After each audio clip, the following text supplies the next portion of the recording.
नमस्कार दोस्तों, स्वागत है आपका आज के हिंदी मॉडल प्रैक्टिस सेट में, जिसमें मैं आपको हिंदी व्याकरण बताता हूं, जो आपकी परीक्षा के लिए बहुत ही इम्पोर्टेंट होने वाली है।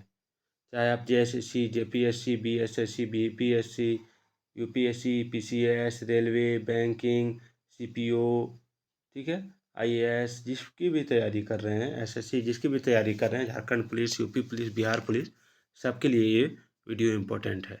तो पूरा वीडियो देख के जाइएगा। पहला सवाल है हिंदी व्याकरण में कि थोड़ा सा मैं इसको बड़ा कर लेता हूँ। उस वर्णों के उस समूह को जिससे कोई निश्चित अर्थ निकलता हो क्या कहा जाता है? आपका ऑप्शन है शब्द, वर्ण समूह, वक्तव्य। तो देखिए इसका राइट आंसर हो जाएगा शब्द। ठीक है, अगला है निम्नांकित में से उपसर्ग रहित शब्द कौन सा है? उपसर्ग रहित शब्द पूछा गया है। देखिए उपसर्ग रहित शब्द जिसके आगे उपसर्ग ना जुड़ा हो, तो देखिए इसका ऑप्शन है कुलीन, सुदर्शन, विनम्रता, निर्बल। तो देखिए इसका राइट आंसर हो जाएगा कुलीन। कुलीन उपसर्ग रहित शब्द है जो कि कुल शब्द में इन प्रत्यय जोड़ने से बना है। आगे देखिए कौन सा शब्द पुल्लिंग है? कौन सा शब्द पुल्लिंग है? आपका ऑप्शन है मंजिल, भरमार, मर्यादा, पुलिंदा। तो देखिए इसमें जो हो जाएगा पुल्लिंग वो हो जाएगा आपका ऑप्शन डी, पुलिंदा। ठीक है, और मंजिल, भरमार, मर्यादा ये सब स्त्रीलिंग है। अगला है नीचे दिए गए विकल्पों में से सही शब्द को चुनना है। ठीक है, तो एक मिनट इसको हटा देते हैं। नीचे दिए गए विकल्पों में से तत्सम शब्द को चुने। तत्सम शब्द को पड़ोसी, गोधूम, शहीद, बहु। तो इसमें हो जाएगा गोधूम यानी गेहूँ। संतोष से बढ़कर सुख नहीं है, यह कौन सा वाक्य है? मिश्र वाक्य, सरल वाक्य, संयुक्त वाक्य, इनमें से कोई नहीं। तो देखिए संतोष से बड़ा सुख नहीं है, ये आपका हो जाएगा सरल वाक्य। चलिए आगे बढ़ते हैं। निम्नलिखित वाक्यों में शुद्ध वाक्य कौन सा है? देखिए शुद्ध वाक्य जो है आपका ऑप्शन है देखो फूलों पर भोरे बिनबिना रहे हैं, देखो फूलों पर भोरे गुंजार कर रहे हैं, देखो फूलों के ऊपर भोरे गुंजारते हैं, इनमें से कोई नहीं क्या होगा? तो इसमें जो हो जाएगा वो हो जाएगा ऑप्शन बी, देखो फूलों पर भोरे गुंजार कर रहे हैं। चलिए आगे बढ़ते हैं। समास शब्द का अर्थ क्या है? तो देखिए समास शब्द का अर्थ होता है संक्षेप। ठीक है, संक्षेप। निम्न में से कौन सी सकर्मक क्रिया है? निम्न में से कौन सी सकर्मक क्रिया है? तो इसका राइट आंसर हो जाएगा आपका ऑप्शन है दौड़ना, रूठना, मुस्कुराना, पीना। तो सकर्मक क्रिया हो जाएगा पीना। जैसे मैं पानी पीता हूँ। ठीक है, मैं पानी पीता हूँ, तो वहाँ क्या पीता हूँ? तो पानी पीता हूँ। तो जिसमें क्या से सवाल का आंसर आता है उसमें क्या होता है? सकर्मक क्रिया। हरास का विलोम शब्द बताना है, हरास का। तो देखिए हरास का विलोम शब्द जो होगा वो हो जाएगा विहास, विहास। मृगेंद्र का पर्यायवाची शब्द कौन सा है? तो मृगेंद्र का पर्यायवाची शब्द जो हो जाएगा वो हो जाएगा आपका ऑप्शन बी, केसरी। चलिए शब्द बाग दिखाना मुहावरे का अर्थ क्या है? तो देखिए शब्द बाग दिखाना मुहावरे का सही अर्थ है प्रलोभन, प्रलोभन। चलिए आगे बढ़ते हैं।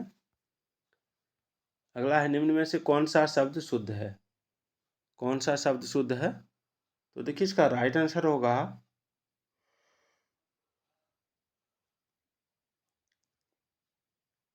ऑप्शन ए, अधिशासी। चलिए शुद्ध वाक्य का चयन कीजिए। गुरु आ रहा है, गुरु आ रहे हैं, गुरुजी आ रहे हैं, इनमें से कोई नहीं। तो देखिए हमेशा गुरु हम लोगों से बड़े होते हैं और गुरु आ रहे हैं इसमें शुद्ध वाक्य होगा। जिस स्त्री का पति जीवित है उसके लिए उपयुक्त शब्द कौन सा है? तो इसका हो जाएगा जीवित है। जिस स्त्री का पति जीवित है उसके लिए उपयुक्त शब्द हो जाएगा सधवा, ऑप्शन बी। चलिए शांत रस का स्थायी भाव क्या है? तो देखिए शांत रस का स्थायी भाव होता है निर्वेद रस, निर्वेद रस। चलिए आगे बढ़ते हैं। उच्चारण स्थान की दृष्टि से कवर के सभी वर्ण क्या कहलाते हैं? तो इसका राइट आंसर हो जाएगा ऑप्शन बी, कंठय। निम्न में बताइए कि किस शब्द में द्वितीय व्यंजन है? तो द्वितीय व्यंजन जो है वो हो जाएगा आपका ऑप्शन बी, दिल्ली। ठीक है, दिल्ली शब्द में ल 2 बार आया है, दिल्ली शब्द में ल 2 बार आया है, इसलिए ये द्वितीय व्यंजन है। चलिए, यानी जिस शब्द में एक ही अक्षर की पुनरावृत्ति होती है बार बार, तो ठीक है, वो द्वितीय व्यंजन कहलाता है।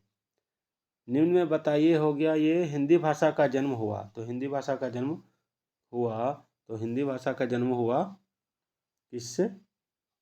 तो पाली प्राकृत से। चलिए, पिता ने समझाया कि सदा सत्य बोलना चाहिए, यह वाक्य किसका उदाहरण है? तो ये हो जाएगा आपका ऑप्शन सी, मिश्र वाक्य का, क्योंकि इसमें की लगा हुआ है। चलिए, भूखे को अन्न दो और प्यासे को जल, वाक्य किस कारक का है? तो इसमें हो जाएगा संप्रदान कारक, ऑप्शन ए। ठीक है, चलिए, बाजार से किस संज्ञा का बोध होता है? बाजार से समूहवाचक संज्ञा का बोध होता है, क्योंकि बाजार में भीड़ होती है, और भीड़ यानी समूह। महाशय शब्द का सही संधि विच्छेद क्या है? महाशय शब्द का सही संधि विच्छेद क्या है? तो इसका हो जाएगा आपका ऑप्शन सी, महाजोड़ आशय। चलिए, तिरंगा शब्द में समास है, तिरंगा शब्द में समास कौन सा है?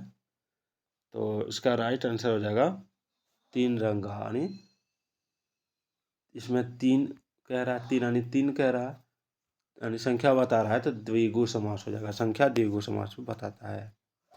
चलिए, सकर्मक क्रिया की पहचान करें। सकर्मक क्रिया की पहचान करना है, तो देखिए, सकर्मक क्रिया की पहचान करने के लिए इसमें जो होगा वो हो जाएगा आपका ऑप्शन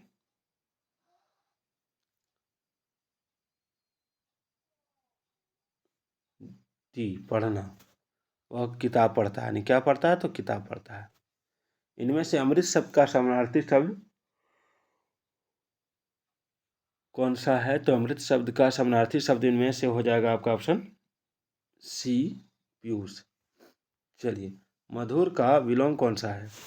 तो मधुर का विलोम हो जाएगा कटु। चलिए आगे बढ़ते हैं। रुख का पर्यायवाची शब्द कौन सा है? तो रुख का पर्यायवाची शब्द जो होता है वो हो जाएगा आपका ऑप्शन ए, विटप। चलिए 28 देखते हैं। कान काटना मुहावरे का अर्थ क्या है? तो कान काटना मुहावरे का अर्थ होता है चतुर होना, ऑप्शन बी। हाथ कंगन को आरसी क्या, पढ़े लिखे को फारसी क्या, इसका मतलब क्या है? तो देखिए, हाथ कंगन को आरसी क्या, तो प्रत्यक्ष को प्रमाण की आवश्यकता नहीं होती है, इसका मतलब है। चलिए, वचन बदलना, सही विकल्प चुनिए, तो बहू है यहाँ। ठीक, तो बहू का वचन बदलेंगे तो इसमें हो जाएगा बहू का बहुएं। तो आज का ये वीडियो आपको कैसा लगा कमेंट जरूर कीजिएगा, और आप लोग कमेंट नहीं करते हैं तो वीडियो बनाने का मन नहीं करता।